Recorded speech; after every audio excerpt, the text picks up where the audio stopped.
All right, so if you're here, I'm guessing your Nissan just threw you a bit of a curveball. That pesky diagnostic code P1777. I know it's frustrating, but it's actually pretty common. And the good news is, we're going to crack this code together. You see that check engine light pop on? Your heart sinks a little, right? You plug in the scanner and boom, P777. It looks kind of scary, I get it, but trust me, we can totally figure this out. Okay, so let's put on our detective hats. Think of that P1777 code as our first big clue in a mystery. We're going to follow the trail of evidence, track down the real culprit, and solve this thing for good.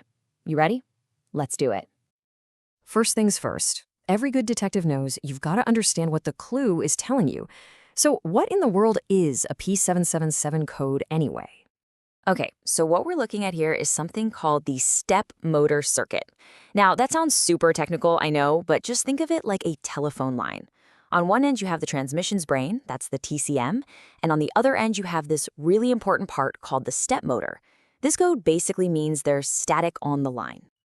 And here's the really important part, so listen up. This code usually doesn't mean your entire transmission is toast. Phew. More often than not, it's just a communication breakdown. You know, the brain sends a message, but it just gets lost somewhere in translation.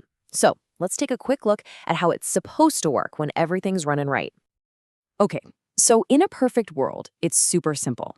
Step 1, the brain, the TCM, sends out an order. Step 2, the step motor gets that order and makes a tiny, perfect adjustment. And step 3, the transmission gets the exact pressure it needs to shift smoothly.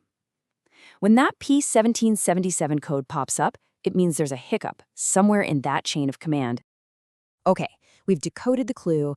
Now it's time to bring in the usual suspects. In the case of a P1777, there are really only 4 main culprits we need to look at for this communication breakdown. And here's our lineup. Suspect number 1, the step motor itself. Suspect 2, the harness and connectors, basically the plugs and pathways. Suspect 3, the TCM, the brains of the whole operation. And finally, Suspect 4, the wiring that carries all those important messages. Chances are, one of these is our guy. All right, let's get down to it. Time for the interrogation. We're going to put each of these 4 suspects under the microscope and see who cracks. First up in the hot seat, suspect number 1, the step motor. Now, this is our most common offender, for sure. This is the part that's supposed to actually do what the brain tells it to do. So its whole job is to make these little, super precise steps that control the hydraulic pressure inside the transmission. But, just like anything, they can wear out or just fail. And that's a super common reason to see this code.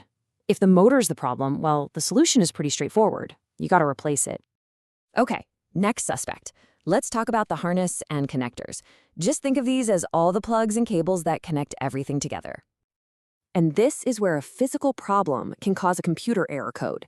These plugs can get all corroded and gunky, or the wires in the harness can get frayed or short out. So you've got to get in there and just look. A good visual check is huge. If you see anything that looks crusty or broken, that's your problem right there. You just have to replace that part. All right, suspect number 3. This is a big one, the TCM, or the Transmission Control Module. This is literally the computer, the brain, running the whole show. Now, it's not the most common cause, but it definitely happens. The brain itself can go bad. And if the TCM is faulty, it might be sending out gibberish signals, or maybe no signals at all. And if that's the case, you guessed it, you have to replace the TCM to get things working again. And that brings us to our 4th and final suspect, the wiring itself. If the harness and connectors are the plugs, the wiring is like the nervous system, carrying all those vital messages from the brain to the motor. It's pretty simple, right? If a wire is broken or frayed, the message just doesn't get through. It's like a dead phone line.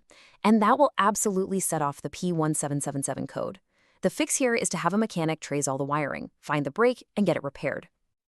Okay, we've questioned all 4 suspects. Now let's wrap this up. It's time to close the case and lay out the solution, plain and simple.